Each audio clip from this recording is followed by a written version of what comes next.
Bonjour Luca Niculescu. Bonjour, monsieur Lambrest. Bienvenue sur TV5 Monde. Vous êtes l'ambassadeur de Roumanie en France depuis 2016, après avoir été journaliste dans une autre vie. Alors, 30 ans après décembre 89, c'était une révolution populaire, une révolution à l'intérieur de l'administration et du Parti communiste. Autrement dit, qui a pris le pouvoir en 90 en Roumanie?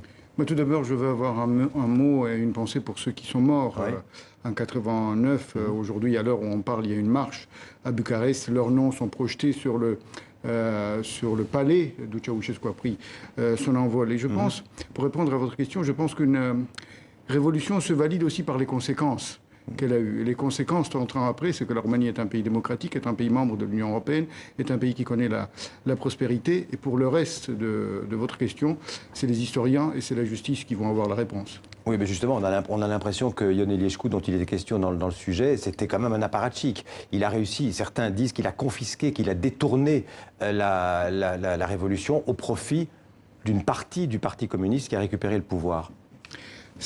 Entre-temps, il y a eu plusieurs changements de régime. M. Herla faisait partie d'un autre gouvernement. Entre-temps, il y a eu d'autres... Mais même en dehors de la personne qui s'est exprimée dans le reportage, d'une manière générale, plus historique, quel est votre point de vue?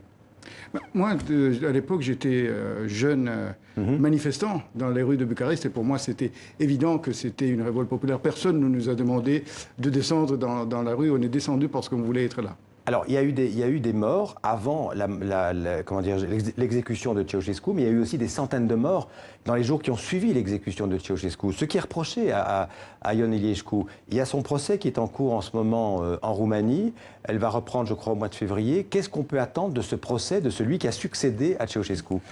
On peut attendre que toute la lumière soit faite. Ce que le président Roman Klaus Iohannis, ce que le Premier ministre ont demandé il y a encore quelques jours, que toute la lumière soit faite. On doit ça à tous ceux qui sont morts, à tous ceux qui ont été blessés, à tous ceux qui sont descendus dans la rue pour renverser Ceausescu et pour que la Roumanie retrouve sa liberté. Alors parlons de la Roumanie d'aujourd'hui. La Roumanie, vous dites qu'elle connaît une croissance économique. Il y a quand même 4 millions de Roumains qui ont quitté le pays. La jeunesse, beaucoup de jeunes essayent de trouver, comment dirais-je, une opportunité ailleurs en quittant le pays. Vous dites que la Roumanie va bien. On a l'impression quand même que la Roumanie est en crise depuis 30 ans, non? Non. En fait, c'est un pays qui... comme je disais, connaît la prospérité, avec une croissance depuis 10 ans entre 4 et 7% par an. C'est vrai qu'il y a encore beaucoup d'inégalités, de corruption. Il y a encore des inégalités, mais il y a un rapprochement de la Roumanie de la moyenne européenne impressionnant. Quand on est rentré dans l'Union européenne en 2007, le rapprochement était de 39%. Aujourd'hui, il est à plus de 70%. Donc on voit cette convergence qui va vers la bonne direction. Et même si le chemin n'est pas toujours très droit, même s'il y a des hauts et des bas, la direction est la même et cette direction est l'Europe.